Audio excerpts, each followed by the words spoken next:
এটা কিন্তু বাংলাদেশের স্বীকৃত যে 2018 নির্বাচনটা রাতে হয়েছে। রাতে হয়েছে, কেউ না কেউ ওর প্লেয়ার তো ছিল, কেউ তো এই কাজটা তো কেউ না কেউ করেছে। যেমন আমি নিজে, আমি আপনাকে স্পষ্ট বলছিলাম, আমি নিজে 2018 বিএনপির ক্যান্ডিডেট ছিলাম। আমি 29 তারিখ ঢাকা থেকে যখন নমিনেশন নিয়ে গেলাম, আমি একটা মিছিল করেছিলাম, মিনিমাম 40 থেকে 50 হাজার লোকের। আমি ভিডিও এখনো আমার কাছে আছে, আমি দেখাতে পারি। পরের দিন সংশ্লিষ্ট থানায় যিনি ওসি আমরা যাতে ভারপ্রাপ্ত কর্মকর্তা, উনি আমার বাসায় এসে বললেন, আগামীকাল থেকে আপনি বাসা থেকে বেরোবেন না। আপনি ক্যান্ডিডেট না? হ্যাঁ, ক্যান্ডিডেট। তাহলে আপনি নির্বাচন করবেন কিভাবে? আমি শোনেন না, এখন এটা তো ওই কর্মকর্তার দায়িত্ব না। সে এসে আমাকে বলেছে, তো বলেছে যে এটা ফারুকি রাজ্জাকি ভাই যেটা বলেছে যে আপনি কিভাবে 15 লাখ দরকার নাই তো। আমার কি পয়েন্টে কে ছিল? আমার ওসি ছিল, ডিসি ছিল, ইওনো ছিল, ওই 15 লাখ জনগণের অংশ। সুপার, হ্যাঁ, পরে তারা তো আপনাকে ধরতে হবে, আপনি সবাইকে তো আর বিচার করতে হবে, আপনাকে একটা এক্সাম্পল তৈরি করতে হবে। যদি আমি অপরাধ করি তাহলে আমার এই সাজা হয়, আপনি সেই জায়গায় আপনাকে যেতে হবে। আমার স্পষ্ট মনে আছে, আমাকে আর বেরোতে দিলেন না। এখন আমার সাথে ইলেকশন কার সাথে? আমার প্রতিদ্বন্দ্বী কে ছিল? আওয়ামী লীগ বা ইসলামী ঐক্যজোট, অন্যরা। আমি দেখেছি আমার নেতা কর্মীর বিরুদ্ধে 5টা বিশেষ ক্ষমতা আইন 1974 মামলা হয়েছে, মামলা করেছে পুলিশ। তো পুলিশের এখানে কি দায়টা? আমার প্রতিপক্ষ তো আওয়ামী লীগ বা অন্য সংগঠন। যদি কোনো অপরাধ আমি করে থাকি, নির্বাচনী আইন ভঙ্গ করি, আমার অভিযোগ মামলা দায়ের করবে তারা, তাইলে এখানে পুলিশ কেন মামলা দায়ের করবে? সুতরাং আপনি কে, হুইজ দ্য কালফিট, এটা তো আইডেন্টিফাইড। আপনি কেন মামলা করেছে, আপনি তাদেরকে ধরলেই তো বেরোবে। আমার 357 জন লোককে গ্রেফতার করেছে ওই নির্বাচনের আগে। নির্বাচনের আগে। আমি আমি ধরেন এক জায়গায় চা খেতে যাচ্ছি, আমাকে তো বেরোতে দিচ্ছে না। নর্মাল আমি হয়তো বাজারের মধ্যে একটু চা খেতে যাচ্ছি, আমার সাথে 20 জন হেঁটে যাচ্ছে, পিছন থেকে 5 জন নাই, ধরে নিয়ে গেছে। কারা করেছে? এগুলো তো সুনির্দিষ্ট, আইডেন্টিফাইড। এদের বিরুদ্ধে আপনি ব্যবস্থা গ্রহণ করবেন। শুধু তাই না, আপনাকে আর বলি, আমি যেদিন 30 তারিখ নির্বাচন, এর আগেই তো আমার মামলা, মিথ্যা মামলা ধরা। হঠাৎ রাত্র 11টার সময় আমার একটা কেন্দ্র থেকে আমাকে টেলিফোন করলেন, করে দেখছি এক ভদ্রলোক কাঁদতেছে। লোকাল লোক, আপনি জানেন যে স্কুল, কলেজ, মাদ্রাসা বা গভর্নমেন্টের ওখানে যে অফিসগুলো, তারাই প্রিজাইডিং অফিসার, বলছে যে এখন আমার এই কেন্দ্রে 4 জন পুলিশ আসছে, আইসে আমাকে একটা থাপ্পড় মেরে চাবি নিয়ে উনি সিল পিটাচ্ছে রাতে 11টায়। আমার 4টা পর্যন্ত নির্বাচনই তো হয়ে গেছে আগের রাতে। হ্যাঁ, আগের রাত্রে। এখন 4টা পর্যন্ত আমার কাছে যতটুকু নিউজ ছিল যে ভোট কাটা শেষ।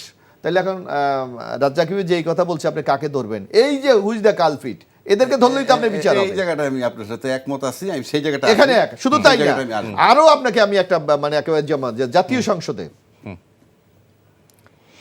একটা আলোচনা হয়েছিল এবং পরের দিন প্রথম আলো এটা রিপোর্ট করেছিল যে আইজি, তৎকালীন আইজির পক্ষ থেকে প্রত্যেকটি জেলা সুপারকে চিঠি দেওয়া হয়েছে, আপনারা গত 30শে ডিসেম্বর পরিকল্পনা মাফিক নির্বাচন করার কারণে আপনাদেরকে উৎসব করার জন্য উৎসব ভাতা দেওয়া হইল। আশা করি আপনাদের মানসিক উৎকর্ষ সাধনে এই অর্থ সহায়তা করবে। চিঠি আছে, ওপেন চিঠি। কারা এটা করেছে? আপনি তো এটা আইডেন্টিফাইড, এটা জাতীয় সংসদে আলোচনা হয়েছে। তো সুতরাং আপনাকে কে কি ভূমিকা রেখেছে, এটা বেশি লোকের তো, আপনি তো বাংলাদেশে যে কথা 18 কোটি লোককে আপনি শাস্তি দিতে পারবেন, দরকার নাই। আপনি 15, আমি এক্সাম্পল আপনি করেন যে যদি আমি যদি কোনোদিন এই অপরাধ করি, ক্ষমতায় যে থাকুক, সেটা বিএনপি থাকুক, আমার জাতীয় ডক্টর ইউনূস থাকুক, যে আমি যদি কোনো অপরাধ করি, আমি যদি আইন ভঙ্গ করি, তাহলে আমার জন্য শাস্তি অবধারিত। এই এক্সাম্পল যদি আমি মনে করি, দুদক যদি এটা সত্যি করতে পারে, আমি তাদেরকে স্বাগত জানাই। তাহলে বাংলাদেশের ইতিহাসে অনেকেই এই ধরনের সাহস পাবে না। সেই জায়গাটায় আমি যাইতে চাচ্ছি। জি, দুদক বলেন, পুলিশ বলেন, রাম শাম যদু মধু যাই বলেন, আন্তর্জাতিক অপরাধ ট্রাইব্যুনালে যে বিচারটা হচ্ছে, হ্যাঁ, ওখানেই সব হিরো হিরোইন, নায়ক নায়িকা, মানে যারা এই সবগুলার নিয়ন্ত্রক, শুধু ওই বিচারটা করতে দেন, তাইলে বাংলাদেশের ইতিহাস হবে যে রাজনীতিবিদরাও যদি বলে তাতেও করাপশন করলে শান্তি পাওয়া যায় না, বাকি সব ঠিক হয়ে যাবে। আমি বলি এই দুদক সবই কিন্তু রাজনীতিবিদদের হাতে গড়া, ওই যে ফ্যাসিস্ট সরকার যারা ছিল তাদের হাতে গড়া। সুতরাং আপনি ওই বিচারগুলা করেন, এই স্পেশাল ট্রাইব্যুনালে বিচার করলে 500, 700, 1000 লোকের বিচার হয়ে যাবে।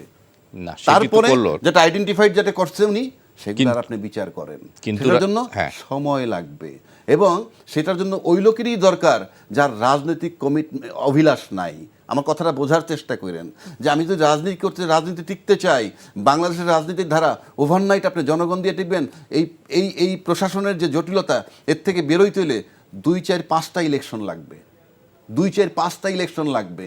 তাতে আপনার 15 বছর গেলে গিয়ে পিছের থেকে লোক কমতে থাকবে। সুতরাং আপনার এই স্ট্র্যাটেজি নিয়ে এই মামলার এই বিচার অবশ্যই করা জরুরি। যদি বাংলাদেশের ভালো চাই, জনগণের ভালো চাই, দেশের উন্নয়ন চাই তাইলে।